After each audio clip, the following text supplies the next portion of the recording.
আমাদের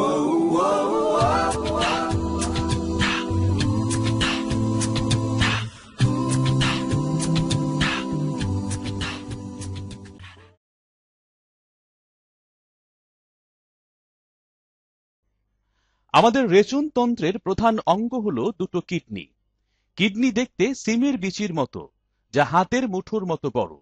আমাদের কিডনি মেরুদণ্ডের দুই পাশে পিঠের সাথে লাগানো থাকে। এই কিডনির সাথে লাগানো থাকে দুটো নল, যার নাম ইউরেটার। ইউরেটার কিডনি থেকে মূত্র ব্লাডার বা মূত্রথলিতে পাঠায়। ব্লাডার হলো একটি থলির মতো অঙ্গ, যার মধ্যে মূত্র জমা থাকে। এর সাথে লাগানো থাকে একটি নল, যার নাম ইউরেথ্রা। এর মাধ্যমে মূত্র দেহের বাইরে অপসারিত হয়।